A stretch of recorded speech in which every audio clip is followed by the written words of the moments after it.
Hello everyone! We are happy to see you again for a new Burda video. Today, we will be presenting the model 5C, which is featured on the cover of the number 4 issue of Burda Easy from July to August 2023. Together, we will make this long and beautiful boho dress, which features a tiered skirt and is super easy to wear. It flatters all shapes and styles and is perfect for any occasion. The bodice is designed according to the shirt dress style with a collar and sleeves gathered at the cuff. The bottom is light and flared. We are using the same fabric presented in the magazine, which is a voile in organic cotton with a floral print in shades of blue. You can find this on the website of our partner C. Pauli, a specialist in GOTS certified fabric. As far as supplies goes, you'll need sewing thread, buttons, interfacing, pins, a needle for sewing by hand, a sewing machine needle, sewing scissors, a tape measure, chalk,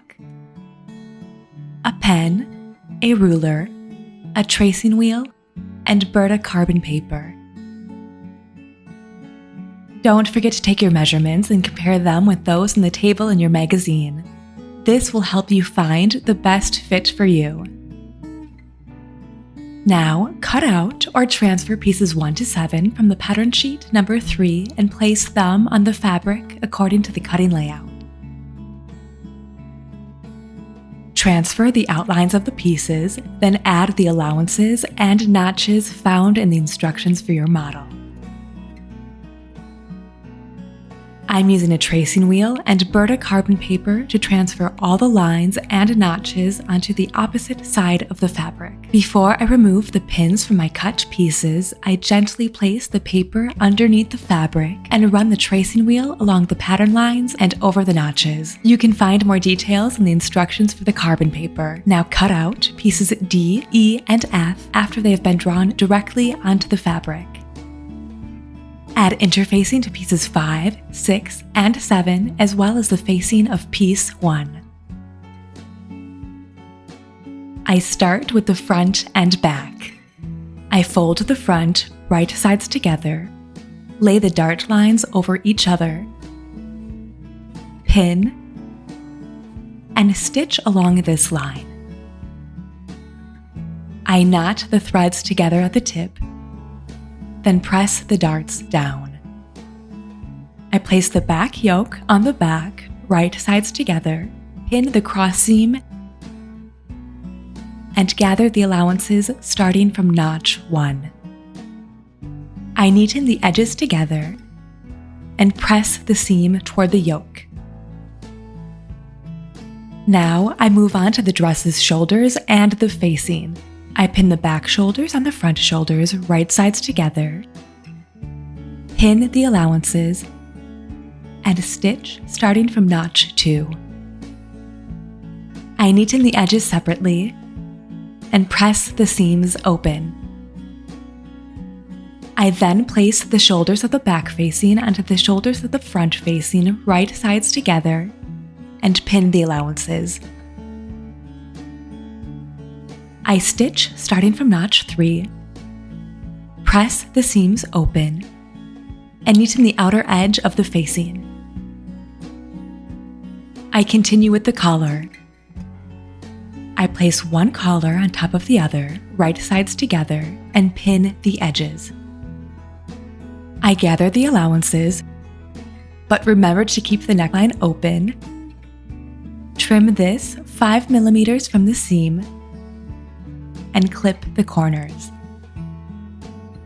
I turn the collar right side out, press the seams, and pin the open edges of the collar to the right side of the neckline, starting at notch 4, making sure the shoulder seams match up with the collar notches.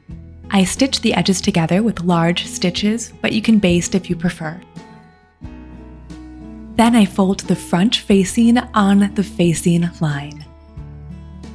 I pin it to the neckline over the collar, making sure the shoulder seams match up as I do so. I gather the neckline allowances, trim them again, and clip at the curve. I fold the facing and press it inward. Then I sew the facing's shoulders onto the shoulder allowance of the bodice.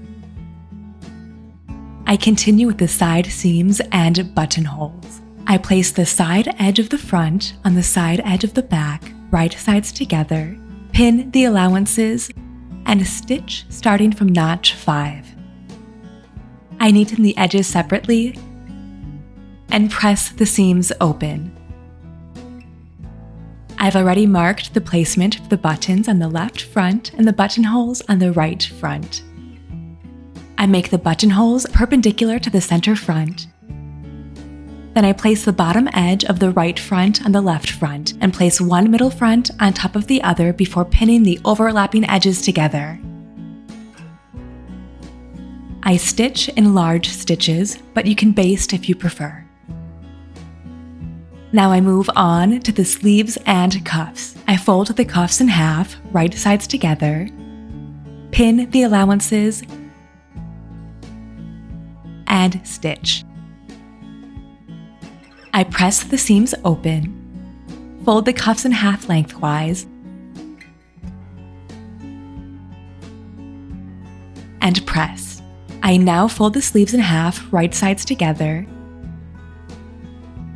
pin the allowances under the sleeve, stitch starting from notch 6, and neaten them together. To gather the bottom sleeves, I stitch with large stitches 2 parallel lines on either side of the seams and leave the threads long at the ends. Then I pull on the 2 lower threads at the same time until the sleeve is the same size as the cuffs. Now I tie the threads, distribute the gathers evenly, and pin the open edges of the cuffs to the bottom of the sleeves right sides together, making sure that the seams match up. I gather the allowances, neaten them together, and press them toward the sleeve. I now pin the sleeve to the armhole right sides together, making sure the side seam matches up with the one under the sleeve, that notches 7 match up, and that the shoulder seam matches up with the notch of the sleeve head.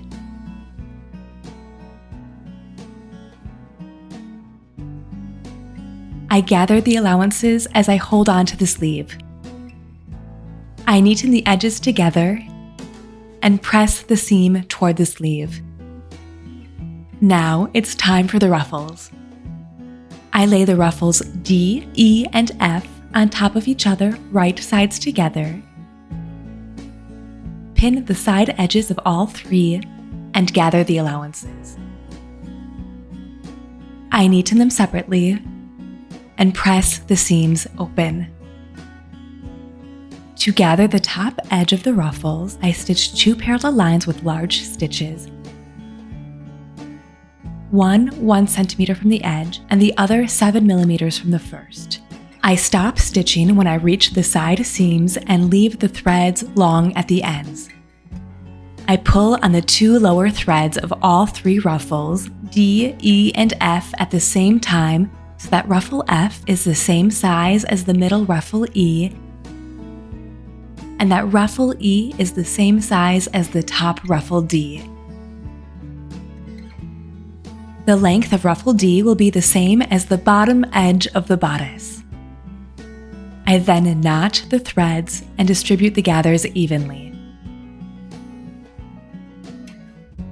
I pin the ruffles together, making sure the side seams match up.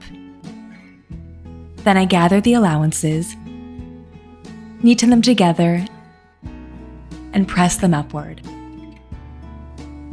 I pin the gathered edge of the top ruffle D to the bottom edge of the bodice, again making sure the side seams match up. I gather the allowances, neaten them together, and press the seam upward. Now, I remove all visible gathering threads. I finish with the hem and buttons. I neaten the hem edge, fold it 4 centimeters to the wrong side, press it, pin, and stitch 3 centimeters from the edge. Then, I sew the buttons on the left front according to the markings. And that's it. The dress is finished. Simple and elegant, it is perfectly in line with the current trends. As always, our models range from sizes 34 to 44 with several variations available. Do not hesitate to share your creations with us and other sewists on our social media. And I'll see you soon for more models. Burda would like to thank and recommend its partner C. Poly. Thank you for following us and see you soon for a new tutorial.